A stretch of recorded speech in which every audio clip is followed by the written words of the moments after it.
গণ অভ্যুত্থানের প্রেরণায় শহীদ পরিবারের সাথে সাক্ষাৎ ও ঐক্য প্রতিষ্ঠা এবং দুর্নীতি, চাঁদাবাজি ও সন্ত্রাসীদের বিরুদ্ধে ছাত্র নাগরিক সাধারণ সভা অনুষ্ঠিত হয়েছে। নাটোর প্রতিনিধি সৈকত হোসেনের পাঠানো প্রতিবেদনে দেখুন বিস্তারিত। বুধবার বিকেলে নাটোর সরকারি নবাব সিরাজউদ্দৌলা সরকারি কলেজ মাঠে বৈষম্য বিরোধী ছাত্র আন্দোলন জেলা শাখার আয়োজনে এ সভা অনুষ্ঠিত হয়। সভায় অন্যান্যদের মধ্যে উপস্থিত ছিলেন রাজশাহী বিভাগীয় ছাত্র মৈত্রী সফরের প্রতিনিধি মাহিন সরকার, কুররাতুল আইন কানিজ সাইফুল ইসলাম, ইফতেখার আলম সহ 11 কেন্দ্রীয় সমন্বয়ক। সভায় সমন্বয়ক মাহিন সরকার বলেন, আমরা কখনো ঐক্য বিনষ্ট চাই না। আমরা এসেছি জাতীয় ঐক্য প্রতিষ্ঠার জন্য, কিন্তু যারা ক্ষমতা লোভী তারা কি আপনার এই সুশীল কথা শুনবে? আমরা যখন 5 আগস্টের পর ভাবলাম রাষ্ট্র পুনর্গঠন দরকার, রাষ্ট্রকে সুন্দর করে ঢেলে সাজানো দরকার, তখনই সেই ক্ষমতা লোভীরা বলা শুরু করলো কালকেই নির্বাচন দেন। 3 মাসের মধ্যে নির্বাচন দেন। গত 16 বছর তারা কোথায় ছিল? 16 বছর কিছু করতে পারেনি। এখন এই সাধারণ ছাত্র নাগরিকদের ত্যাগের কাঁধে চড়ে, পিঠে চড়ে তারা ক্ষমতায় যেতে চায়। আমরা দেশ গঠনের জন্য এসেছি। 6 তারিখ থেকে আমরা কাজ শুরু করেছি।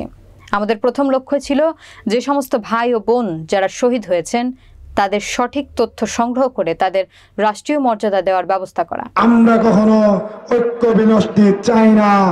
আমরা এসেছি জাতীয় ঐক্য প্রতিষ্ঠার জন্য। কিন্তু যারা ক্ষমতা লোভী তারা কি আপনার এই সুশীল কথা শুনবে? তারা কখনো এই সুশীল কথা শুনবে না। তারা এই সুশীলতাকে গণেও না। এটাই হলো বাস্তবতা। যখন আমরা ছাত্র সমাজ কতটুকুই আর বুঝি, আমরা যখন 5 তারিখের পর ভাবলাম রাষ্ট্র পুনর্গঠন করা দরকার, রাষ্ট্রকে আবারও সুন্দরভাবে ঢেলে সাজানো দরকার, তখনই সেই ক্ষমতার লোভীরা বলা শুরু করলো কালকেই নির্বাচন দেন, 3 মাসের মধ্যে নির্বাচন দেন। আরে নির্বাচন কিসের নির্বাচন? গণ অভ্যুত্থান হয়েছে 16 বছর কই ছিল? 16 বছরের কই ছিল? 16 বছর কিছু করতে পারে নাই। এখন এই সাধারণ ছাত্র নাগরিকের ত্যাগের কাঁধে চড়ে, পিঠে চড়ে তারা যায় ক্ষমতার জন্য। আমরা দেশ গঠনের জন্য এসেছি। আমরা দেশ গঠনের জন্য এসেছি।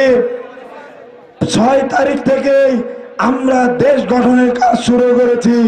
আমাদের প্রথম লক্ষ্যই ছিল যে সমস্ত ভাই শহীদ হয়েছেন, যে সমস্ত বোন শহীদ হয়েছেন, যে সমস্ত আমাদের শিশু থেকে শুরু করে মুরব্বীরা শহীদ হয়েছেন, তাদের সঠিক তথ্য কালেক্ট করে তাদেরকে পুনর্বাসন এবং রাষ্ট্রীয় মর্যাদা দেওয়ার ব্যবস্থা করা।